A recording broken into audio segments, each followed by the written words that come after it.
There is a silent voice that is always speaking within you, but you're not listening, and you're not taking advantage of it. Through your mind, it brings the most perfect guidance, life-saving warnings, disruptive ideas, unmatched solutions, true encouragement. It's a direct connection to divine wisdom, a constant presence, a subtle frequency that whispers answers even before questions arise. It's not sound, not thought. It's something deeper, more alive, conscious. It is the divine voice flowing through your mind, but only the truly awakened can recognize it. And among the chosen ones, only a few pause long enough to truly listen. Most people walk around with this voice lit up inside, yet live in darkness. Even those who have awakened to their mission often let themselves be distracted by the noise of the world, the urgency, the fear, the comparisons, the doubts. They drown out the call of the all. It's like trying to hear the wind in the middle of a storm. The voice is there, but the chaos is louder. And so, they keep going without direction, ignoring the most accurate compass that exists. But that ends for you today. This video didn't reach you by chance, so hit the like button now, because we're just getting started and you might forget later. The real conflict isn't out there. It's in the inner disorder, agitated thoughts, undigested emotions, constant stimuli that hijack your attention. In that noise, the divine voice gets lost. But if you can listen with your heart all the way through this message, I promise to give you the code that will change not just what you hear, but how you live. And if you've always felt that there is wisdom inside you, and you want to learn how to listen, comment. The truth already lives in me. First, you need to understand that the brain is not the source, it's the instrument. Your brain is more than a set of electric impulses. It's a moldable, living, responsive structure. A sacred technology designed to decode the invisible. Neuroplasticity is not a scientific concept. It's a direct reflection of the all's intelligence operating within you. Your mind is the bridge between what exists in the subtle field and what manifests in the physical world. But a bridge only fulfills its purpose when it's stable and clear. The voice of the all doesn't come from the outside. It resonates from within. It uses the architecture of your very being to manifest your perceptions, your feelings, your sudden insights. But for this communication to happen clearly, the mind must be tuned, receptive, awakened. The all doesn't impose its messages. It proposes. It only reveals itself to those who have learned to perceive the silence between thoughts. Imagine a foggy lens trying to capture sunlight, or an untuned instrument trying to play the universe's most subtle melody. That's what a disorganized mind is like. Even if the divine voice is present, it will be distorted, confused, or ignored. The problem was never the absence of the voice, but the lack of alignment. The all keeps speaking. But what are you listening with? The mind must be purified to become receptive to higher wisdom. Just as Hermes Trismegistus taught, the all is mind, the universe is mental. Renewing your thoughts, refining your emotions, and elevating your consciousness are deep spiritual acts. They not only transform who you are, but make it possible to perceive what's always been there. Listening to the all is, above all, a practice of internal alignment. The loudest noise of the modern world is excess. Excess stimulation, excess information, excess comparison, excess fear. We are taught to overthink and underfeel, to accumulate ideas but never silence ourselves to hear them. A mind programmed for chaos can barely recognize the subtle voice of the all. It confuses noise with truth, movement with purpose, and ends up drifting further and further from its origin. This is the paradox of the chosen ones. The more potential within, the greater the sensitivity, but also the greater the vulnerability to noise.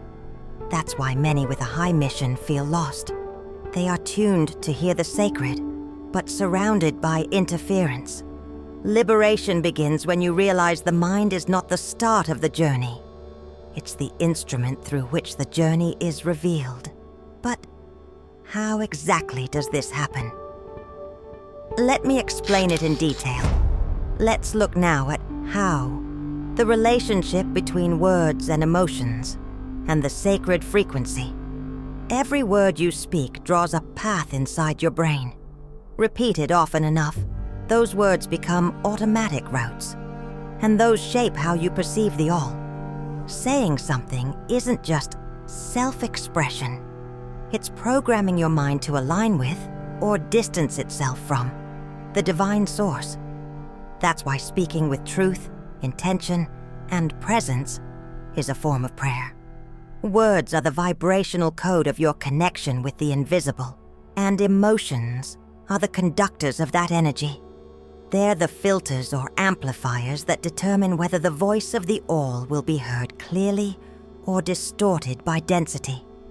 When you feel with elevation, everything inside you opens.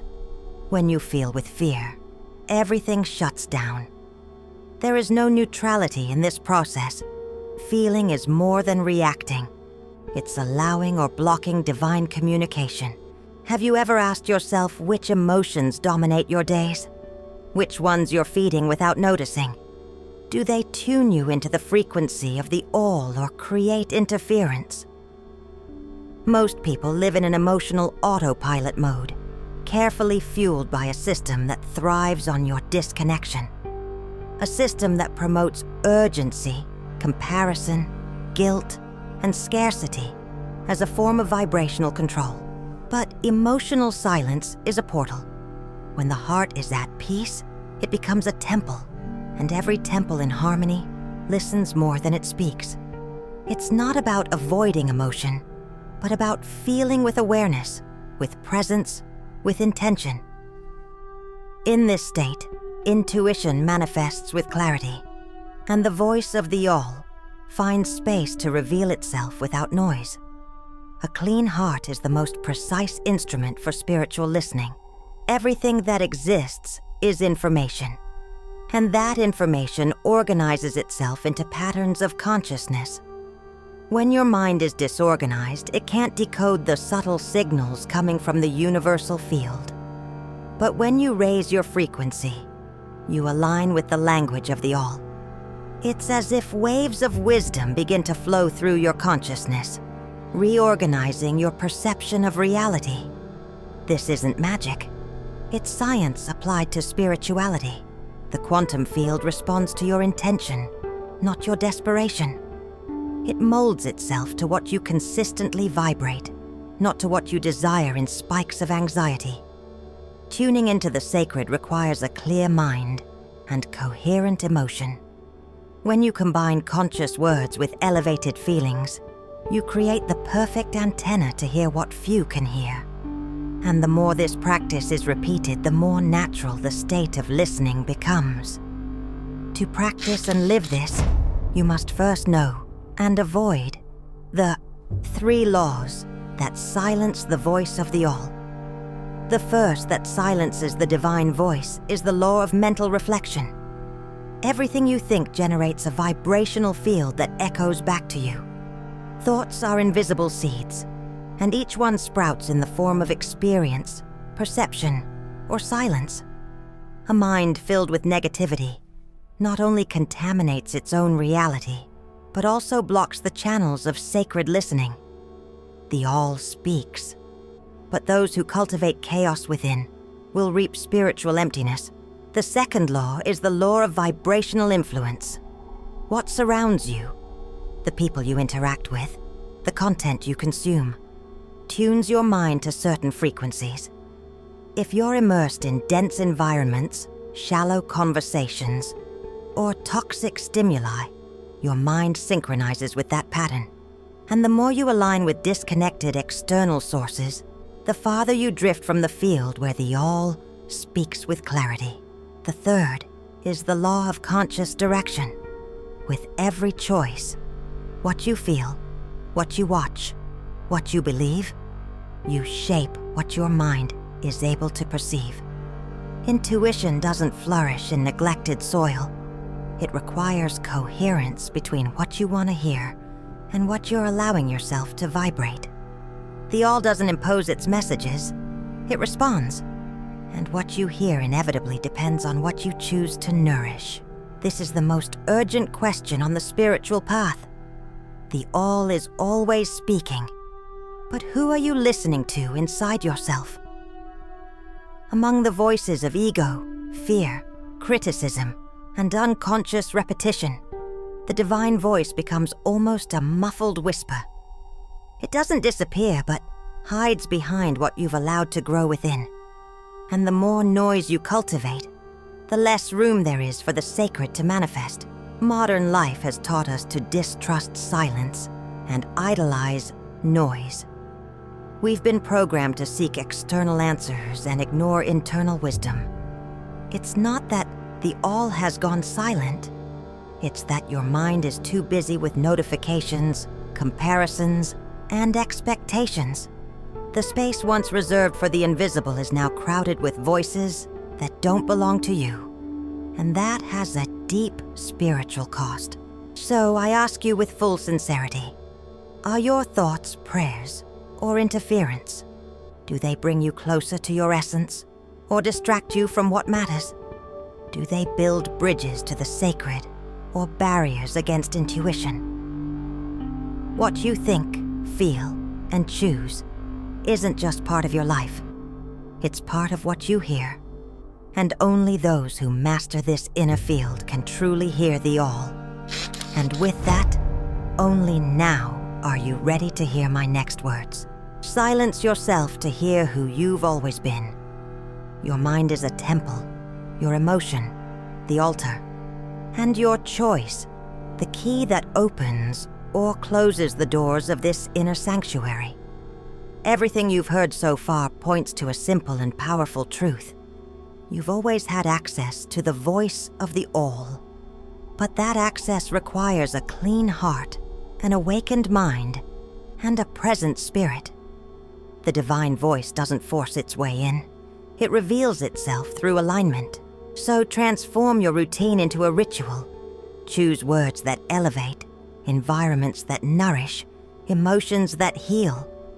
It's not about perfection, but about awareness, about creating, day after day, an inner field fertile enough for the wisdom of the all to flourish.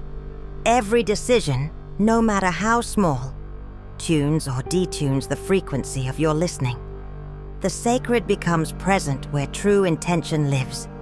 Remember, the divine voice doesn't shout, it whispers. And it whispers all the time. The all is speaking to you right now. You don't need intermediaries to hear the all, just the courage to silence what no longer serves you. That voice is already within you, waiting to be recognized. If you're ready to listen to what the all has been trying to tell you for a long time, comment, "I'm ready to listen." I'll listen to my divine voice to select the video the all wants you to watch next, and I'll reply with a special link. And remember, you are not here to find a purpose. You are the purpose, experiencing itself.